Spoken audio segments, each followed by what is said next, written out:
adeerkii dhiiqada ayadu uga siibtay badar ninba ayadaa ka jilicsan oo dumar ah. rag iska dhici iyo rabbigaaga ka cabso meel ma wada gasho. السلام عليكم سو dhawaad walaalaha qaaliga YouTube channel-ka naga socotaan qoyska qarniga walaashin Shamis markale isku soo noqdo wanaagsan walaalihii hore noola joogay iyo walaalaha gadaal nooga yimid dhamaantiin waa mahadsantihiin jazakallahu khayraad leenahay alxamdulillah anoo caafimaad qabo markale hadaan isku soo noqonay adinkan sidoo kale ilaahay idinkaga rajeynaya walaalayaal waxa jirtay barnaamij iska taxana ahay muuqaal ma arkino waxaan arkay warbixin ma arkino ama waraysi hani bixisay oo waraysiga hore imaanaya xaqiiqdii markaas jirtay oo inta badan 100% la soo cadeeyay oo idinkana aad ka warqabteen u soo dhow walina ay wax qaldan yihiin. hani markii ugu horeysay ee waraysiga bixinaysay waxaan dhahay waraysigan gabadhan ku fududaatay waxaan raaciyay waraysi labaad iyo sabixin maanta waxay bixisay waraysi labaad waraysigiyo hal mar bedelay waraysiga hore oo in badan bedelay oo hadana dadki fajac kala ku sii noqday horta waa dareemi karnaa gabar walaasheena waaye xaalad adag ay ku jirtaa ilaahay ma arkino ha u saqiro xaalada adag ay ku jirto xooga gabadha dad la taliye ma weysay dad ma arkino markay waraysiga sameeynayay yaani kii hore markay sameeynayay wax la taliye ma weysay kan dambe markay sameeynayay ad muhiim ma ahan moogta inaad ma arkino bulshada qancisid muhiim ma ahan muhiimadu waa in Allah qancisid ilaahay ba xaqiiqada og Allah kali ina qancisid waa muhiimada laba jeerab waa la hadal haayay hadda waraysiga bixisay mid lagu amaanayo ma ahan kiisha lagu ma amaanaynin wali waa ma arkino la sii haaya warkeeda oo warkii soo cusboonaysiisay marka xaalad adag ay gashay gabadhaas mid kale waxaan arkay shalay adeerkii aabaha u noqday ma arkino mehriyay oo hadana arintii ayada dusha ka saaray Kamaal maadaama Kamaal uu arintii ma arkino kitaabka Ilaahay oo uga dhaxbaxay oo kitaab Ilaahay ma arkino inta bulshadii ugu dhaarto ku qanciyay uga tagay dhiiqada ayada looga siibtay adeerkii dhiiqada ayada uga siibtay Kamaalna kitaabka Ilaahay aan ku aaminay si warkiisa ku noqod male Cabdisalaam waa sidii ku aamusay xaqiiqo fara badan waatay soo baxday adeerkii waxaad la yaabaysaa shalay suuku waxyaabaha uu ku hadlaayo oo waxyaabo la yaab leh waa waxyaabo la yaab leh adeerka waxyaabo ku hadlaayo waa arkaysaan wax aqliga gali kara maahan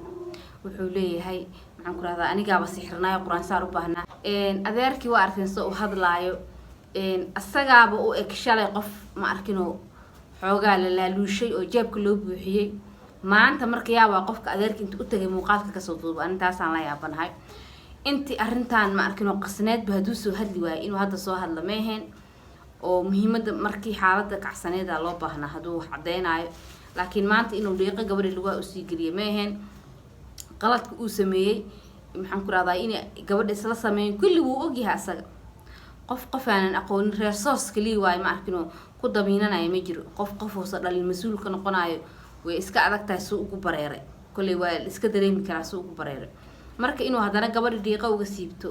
oo arintii dusha ka saaro Kamaal asaga waaba ka farxashay arintaasi xoogaa gabadhi bay hadana wixii ku sii noqotay attack kale arintii bay hadana la sii wadwaday anigayga anaba sixirnay sixirku waa run anaba isquraan saaray waxyaabo ma arkino oo aqliga bini'aadanka aan galeynin ku sheekeynayo tii ayadoo ma arkino meelaha la wadwado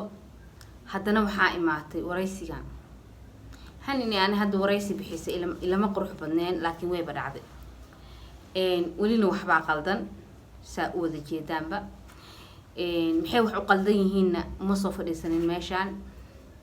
wali waa u sii digaaya waa gabar walaashay waxaan leeyahay walaalay marxalad adag ku jirtaa qof controlkeeda gacanta ku hayay ma tihid intaad ma arkino rag iska dhici as leedahay ba ma arkino ciilka ku hayay dartiis baad qalado fara badan hadana ma arkino galaysaa wixii meeshan ka soo gala waa wax meel listii ku sii galaayo bari warka kale to asheegtay ka hor imaanayaan waa arteen muuqaalku soo sameeyay wiilkii waraystay awal hadalladeedii iska hor imaanaya waraysiga hore iyo waraysigan oo markay kan ka hadasho kan ka jawaabayso yacni waa wax aad u xanuun badan warkaaga hadduu isjabiyo gabadhaas dhibaa gaaray koley ilaa heerkaas dhibaa gaarsiiyey dhibka gaarsiiyana anaga ilaahay baa naga og gabadhii ooynayso oo waraysi bixinaysa anaga aragnay dhibaato badan sheeganayso koley wadanka ee gabadha joogto waa wadan horumarsan in saas dhan qof loogu dhibaateyn karo koley waa wax nagu cusub in hooyo ilmaheeda laga qaadan karo ayadoo ma arkinoo dayacaad caruur lagu haynin oo ilmihii markaas aabihii badbaadi ahaan loogu wareejinaynin sida Mareykan oo kaleeto laga sheego in badan Yurubta saas ma ahan baa umaleeyaa markii cunuga familka ama hooyada wax lagu arko ilmaha waa la qaataa marka sababta ilmaha looga wareegsada iyadoo wadankaas horumarsan joogto oo hooyo mas'uuliyadii hooynimo hal mar looga qaado asaga iskugu saxiixay kulli arrin la yaab leh ugu noqotay dadku way kala tagi karaan oo qasab ma ahan inay isqabayn ma la ogo ilaahay ba og anaga soo noo sheegayna waa maqalna ayada se noo sheegtana waa maqalnay laakiin ayada xoogaa waxa hadalladeeda xoogaa iska daba imaanayo saasay tahayna waa gabar dhibaataysan kulleyba sida ka muuqato markii waraysiga bixinaysa xataa wajigeeda wuxuu ahaa waji oo ma arkino yacni wax badan wajigeeda laga akhrisan karo ahaa marka wixii dhaca way dhaceen ma soo noqonayaan hadda iidan waxaa dhihi lahaa gabadhaas walaashayna horta ilaahay qalbiga ha u dejiyo ilaahay ma arkino iimaanka ha ku sugo maskaxda Allah u dejiyo wixii kaloo ma arkino weli kasii qaldanna inay saxda Allah tuso maxaan ku iraahdaayay in aysan waraysiyaal kaleeta bixinin in ay social media dhanba ma arkino aysan kusii mashquulin in ma arkino istighfaarta badsato saliga nabiga badsato madaxa soo ugu dago insha Allah in xoogaa ay ma arkino xanuunsan tahayna way sheegtaa Allah caafiyo adinkan u soo duceeyay dhamaantiin mid kale wax meeshaan la keenay badanaa dadka ma arkino qaar waa waxay soo dhahay arrintan ayaa laga hadlin laazim waa laga hadlaale ilaahay ceebteena ha asturo ceebta muslimiintana Allah ha asturo markii wax meeshaan la keeno laazim waa laga hadlayaa mid looga hadlayaa waxay tahay ayada public hada waraysigan keentay hadday keentayna dadka laazim way ka hadlayaan oo qof walba uu soo qaadanaya wixii markaas jiro laakiin qofba si ayuu uga hadlayaa inta badan hadda dadkaan arkay ma arkino yacni wax gabadha si gooni ugu dhagan hadda ma arkin dhowr qofoodaan arkay si xun ma uga hadlaynin qofka walaalka adoo ma arkino wax u sheegaayo ayaa si wanaagsanna wax uga hadli kartaa oon caynin oo aflagaadeynin marmarna way iska fiican tahay qofka walaalka hadduu qaldan yahay qaladkiisa la tuso laakiin hadda marxalad adag ay ku jirtaa ilaahay ha u gargaaro kulley labada ninba ayadaa ka jilicsan oo dumar ah dumarku waa nugul yahay ragga lama karti aha lama adkaysi aha marka waa dareemaysaa xaaladeeda ilaahay ha xasiliyaan leeyahay Allah dejiyo xaaladeeda gabadhaas waraysi kaleeta yaysan ku degdegin waraysi kale ha bixinin ilaahay gacmaha u taago ilaahay ha ku xasiliyo ducaan ku soo marnayna ma arkino hawada waxyaabaha qaldana insha Allah inaa saxda ilaahay ka rajeynaya oo ma arkino waa iska dareemi kartiin caruurta inta sheegtay inta dhiman marka insha Allah maadaaba shalay intaasba aan laga haynin maanta waa naruuro intaasba ciil ay ka tabanayso wiilkaas inay u xaqirtayna noo sheegtay marka ciil inay tabanayso ciilkaas dartiis ay wax walba u xaqirteen noo sheegtay wiilkaas walaalkeenana waxaan rajeynayaa ma arkino oo asagana gabadhaas aysan wax danba kasii tabanin hadday nolosheeda ku qanacsan tahay inay xor ahaato inuusan ku qasbin noloshiisa ilmihiisa inuu asi haysto hadday ma arkino ayada ku qanacsan tahay ha haysto qof walba noloshiisa ha wato haddii ma arkino ilaahay maslaxa dhexdiina dhigana family buuxa awalba aheedeen waa soo dhaweyneynaa marka insha Allah ilaahay ma arkino ceeb ha asturo gabadhaasna qalbiga Allah u dejiyo muhiimada waa intaas arrintina intay ma arkino social media imaanayso ma ka baxayso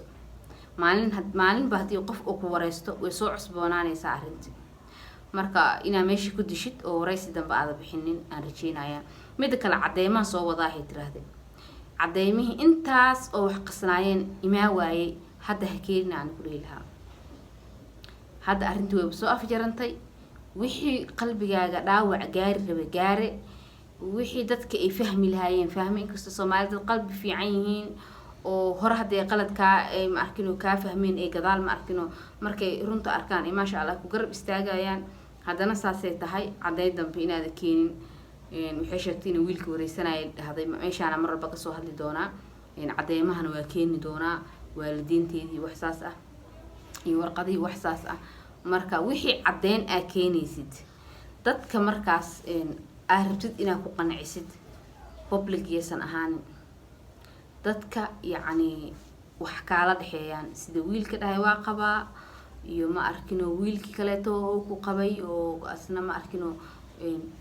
gadaal asagana ma arkino shaki inta gale gadaal u gurtay cadeynta halkaas ay ma arkino u baahan tahay public damba cadeyn ha keenina aan ku dhihi lahaa maxaa af daboolan waa dahab marka aamusnaan arrintan